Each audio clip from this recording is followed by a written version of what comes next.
Hello, I am Endlessness and welcome back to Final Fantasy VII Ever Crisis, and in this video I like to analyze and showcase the Glavenus set. And I am aware most people went or are still planning to go for Zack or the Aerith and Tifa banner, but I was lacking both a good secondary and a non-elemental weapon for Cloud, so when I saw the Glavenus set, both the weapon and the outfit and their abilities, I knew it's exactly what I needed.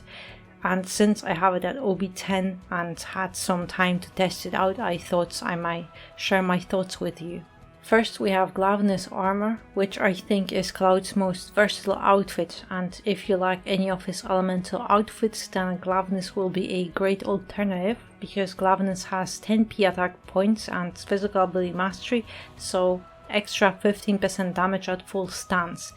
Mastery is a separate ability, so it means you can max out physical ability potency with weapons, and then you'll still get those extra 15% damage from this outfit on top of that. Those 10 P attack points on the armor are also amazing because Murasame, Maritime and Skysplitter at OB10 level 120, they all have 46 P attack points, and that means with this outfit and just that one sword in your main weapon slot, your P attack ability is fully maxed out, and then you have 4 other slots to invest into other abilities. Arcanum outfits have 5 P attack and 35% elemental damage, so while Glavenus armor isn't as strong with 15% physical ability mastery, this is currently the only outfit that will max out Cloud's P attack ability while also giving him a nice DPS boost. Personally, I didn't pull on summer banners last year, so I don't have Cloud's Maritime outfit, which has water mastery, so 20% water damage and 10 HP. So for me, Glavenus armor is now a perfect offensive alternative outfit to pair it with Maritime sword, and I still get HP from Glavenus Sword. Then we have Glavenus Sword, and OB10 Glavenus ++ command ability deals 850% damage on its first hit, but it will apply a high potency 30% physical attack buff, so after this buff is applied, Glavenus will hit for 1105% damage, and that's not everything, because if boss is immune to physical defense debuff, then Glavenus will apply a mid 20% PDF debuff to the target, so then with both buff and debuff applied, Glavenus will hit for around 1326% damage, and OB10 Zidane hits for 1300% damage, so it means that if you can apply both buff and debuff, what you essentially have is a time-limited Zidane sword as long as those buffs are active. Of course, if you happen to have both Zidane and Glavenus at OB10, then Glavenus buffs can boost Zidane so much that it will deal around 2000% damage, which frankly is quite insane. That's not all, because Glavenus is amazing for Cloud's every physical build, and will boost all his 4 elemental weapons, because so far Cloud is strictly a physical DPS character. I have tested Glavenus as a non-elemental DPS weapon as well as a secondary weapon to buff Cloud's elemental swords to show how differently all those weapons will perform, but keep in mind I'm using the best weapons I have available and they are in OB10, so my builds aren't fully optimized, but that's the best I can come up with. I'm also only testing Cloud, so no additional characters in a team with half anniversary party attack weapons which would buff Cloud's attack further, and I have done most of the testing on Bahamut because he is a neutral boss with base physical defense and has no resistance to elements, so the numbers won't differ. And since the numbers will always fluctuate a little bit, I have tested every build multiple times, and I will share the average damage dealt per hit, and also for a situation where the boss would be immune to physical defense debuff, I brought Glenn with only Lamppost equipped to give Cloud P attack buff to show the difference between full Glavenus buffs and only P attack buff. So Glavenus set first, and in this situation Zidane would be the best primary weapon if you have it. I don't, so I'm using Skysplitter just to max out the P attack ability, and then in sub-equipment slots I have everything to boost Cloud's physical attack as well as physical ability potency and ability potency, so Cloud has 5.9 physical attack on this build. If I use Glavenus to apply buffs while waiting for my max stance, it hits for 11,000 damage on average, and at full stance Glavenus will hit for 29,000 damage and will apply those buffs. This 18,000 damage difference comes from max stance multiplier, which is boosted further by physical ability potency and ability potency. Then with Glavenus buffs applied, Cloud's every attack deals 46,000 damage. In a situation where boss is immune to P-def debuff with only P attack buff, Glavenus still deals 39,000 damage, and also while testing I saw Glavenus crit for 70,000 damage. Murasame and Maritime are next because these two swords have the same command ability, and at OB10 both deal 750% damage, and then with only physical attack buff they will hit for 975%, and if you also apply that 20% physical defense debuff on a boss, then they will hit for around 1170% damage. First, Murasame with Lightning Arcanum outfit and the best available sub-weapons I have, so Enemy Launcher, Zinogre for lightning potency and Heavy Hauser, and on this build Cloud has 5.9 physical attack. Murasame deals 38,000 damage on its own, but then with Glavenus buffs Murasame deals 60,000 damage per hit, and by having Glenn in my team to apply physical attack buff without P-def debuff, Murasame hits for 49,000 damage. Now, since I don't have Maritime outfit, I have Maritime with Glavenus Armor, and then I have best available sub-weapon, so Enemy Launcher and only OB6 Killer Hornet for physical ability potency, and then I have Glenn's half anniversary Warrior Axe with parry attack, so on this build Cloud has 6.1 physical attack. Maritime deals 36,000 damage by itself, and then with Glavenus buffs applied Maritime deals 57,000 damage. If I have Glenn in my team for P attack buff without P-def debuff, Maritime deals 47,000 damage. So even though I don't have Warrior Mastery outfit with Maritime, these two builds still hit very similar, and there's only 2-3,000 damage difference between them.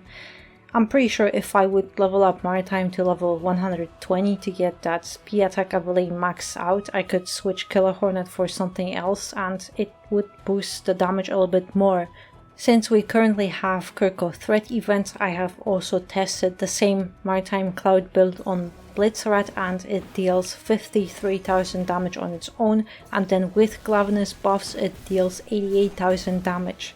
Since Blitzrad is weak to water, I have also used Sephiroth to apply max water debuff, and with Glavenus buffs and water debuff, Maritime would deal up to 130,000 damage per hit. Also, Glavenus would hit for 9,000 instead of 12,000 while I was waiting for the max stance, and the reason for that is that Blitzrad has 150 physical defense. Bosses often have different stats and resistances, which unfortunately we can't see in the game, but we can check it in the unofficial Ever Crisis Discord. So as you can see by this example of Blitzrad having increased P-def, this is the reason why I prefer to test things on Bahamut.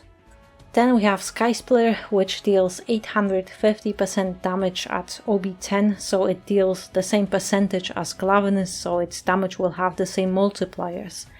If we add a 30% physical attack buff, then Skysplitter will already hit for 1105%, and with additional physical defense debuff also applied, then Skysplitter will hit for 1326% damage.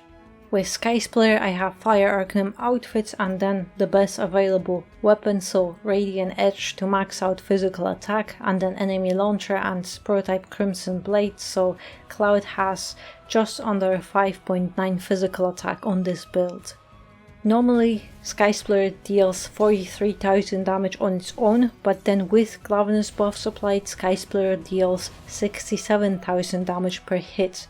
But if boss is immune to P-Dev, then with only P attack applied, Skysplitter hits for 55,000 damage. Lastly, we have Saber, which at OB10 deals 900% damage, but with a 30% physical attack buff, it will hit for 1170% damage. And if we also add physical defense debuff, we are looking at around 1404% damage on hit. On this build, Cloud has Ice Arcanum outfit, and then I have the best available weapons, so Edged Wings and Pressure Ridge to max out P attack and boost Ice Potency, and then Enemy Launcher, so here Cloud has 6.7 physical attack. Saber deals 51,000 damage on its own, but with Glavenus buffs applied it deals 82,000 damage per hit. Also, if boss is immune to P-Dev debuff, then with only P attack buff, Saber will deal 67,000 damage on average. So, with Glavenus buffing and debuffing ability, every physical Cloud build gets a big DPS boost and deals around 20,000 more damage, or in case of Saber it's close to 30,000 damage increase, because every weapon gets this damage increase of around 400 up to 500%. Also remember, when against a boss weak to their element, those elemental weapons will get additional elemental damage multiplier, which at minimum is 100%. In battles where a boss would be immune to physical defense debuff, that's still around 15,000 damage increase per hit, and Glavenus to reapply the buff would still hit for around 30,000 damage, so you are still doing some good DPS with it. And yes, in those battles you could always use another character to apply P attack buff, but Cloud having Glavenus as a secondary weapon means Cloud doesn't have to rely on other characters to buff him. Glavenus has great R abilities, and when equipped in secondary slot, Glavenus will provide level 4 in HP, which will put Cloud at around 11,000 HP, can be even closer to 12,000 depending on your character node stream, material and high wind boosts, and that means that with Glavenus, Cloud will most likely not need another HP weapon at all. And then Glavenus also has physical ability Potency, and if not in main weapon slot, it will give a level 3 in the R ability, which is 30% more damage at full stance. If we were to put Glavenus in main weapon slot, then we get level 7 HP, so Cloud should be at around 14,000 HP, and then level 5 in physical ability Potency, so 60% damage at full stance from this weapon alone, and you'll have 4 other weapons for offensive weapons. In my case, I have offensive Ice Cloud with 6.7 physical attack and 12,000 HP, or if I were to switch those two weapons and put Glavenus in main weapon slot, I could have Cloud with 15,000 HP and I'd be losing around 500 physical attack, also 30% Ice Potency, but I would gain 10% physical ability Potency, so while Cloud would be very tanky, he would still hit very hard. Of course, that's just me and I don't have maxed out weapons, and if I would have everything at OB10 it would be different, but those are the best weapons I have available. Until this point, everything I said was about Glavenus at OB10, but if we take a look at Glavenus below OB10, at 5-star it starts with a mid buff and debuff and will deal 530% damage. At OB1 it will deal 610% damage while both buff and debuffs will remain unchanged, and only after you upgrade it to OB6 it will also upgrade the command ability, and Glavenus will deal 740% damage with mid potency physical attack buff upgrading to high potency. Until now we had attack self-buffing weapons on DPS characters like Amaranth, Kloss or Aonibi, and they would start being useful after you reach OB6 when they get this high potency attack buff upgrade, because mid 20% attack buff costs 4 AEB and it isn't really worth it. You'd either be losing damage or you'd have to land exact amount of hits to just come out at 0, so self mid potency attack buff is only good for a short burst damage, but Glavenus buffs both attack and debuffs physical defense, so I think if you can apply both, then Glavenus below OB6 will be alright to use, but ideally you want it at OB6 to unlock max potency attack buff so you don't have to use it twice.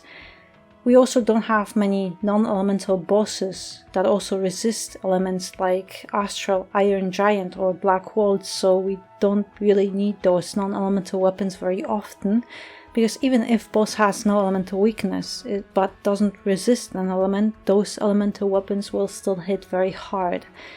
But if you were to use Glavenus for non-elemental damage, then with both buff and debuff applied, OB6 Glavenus will also do around 1150% non-elemental damage, compared to OB1 command ability Glavenus will hit up to 950%, so I think OB6 Glavenus will also be very good as a secondary weapon for Cloud to boost his elemental weapons with that buffing ability, but also if you don't have any great non-elemental weapon, then Glavenus can also be used for that. Also, at OB6, Glavenus will have very solid P attack stat as well as R abilities, so it won't hold you back like a OB1 would. So, personally, I love Glavenus set because the sword gives Cloud a huge DPS boost while also doing some good damage on its own, and makes sure that Cloud always has high HP while also boosting offensive abilities. I also think it's Cloud's best secondary weapon unless there is a specific battle where you need something defensive like Bandit Sword, but that's very situational and it depends on your team if you even need to equip it on Cloud. I also find Glavenus Armor amazing, as I showed with Maritime Sword. It's a really good alternative outfit if you are lacking an elemental outfit. I also went for Glavenus mainly because my Sephiroth is good for non-elemental damage with his Protector's Blade, but my Cloud only has OB1 Zidane, so he was heavily lacking a good non-elemental weapon, and now he has one, but also a perfect and versatile support weapon at the same time. Exactly what I needed, and after I tested it out, I could not be any happier with it, and frankly I did not expect it to be this good. Before we got that Monster Hunter banner, I was slowly preparing to eventually max out Zidane in the future, but now after I have Glavenus, I don't feel like I need Zidane anymore. Zidane is still the best non-elemental weapon for Cloud because it will deal 1300% damage on every hit without any buffs and debuffs, but as a secondary weapon I think Glavenus is much better because of its buffing abilities. Sure, Glavenus and Zidane together would be an insanely powerful non-elemental combo, but it also would be nice to have both, but I have to admit Zidane is not something I desperately need anymore. So yeah, that would be all. I hope you found my video helpful, and if you had any questions regarding Glavenus, they were answered here, and if you have any more, feel free to leave them in the comments and I'll try to answer them as best as I can. And I also hope I was able to share all the information in a coherent way, so thank you very much for watching and I hope to see you next one.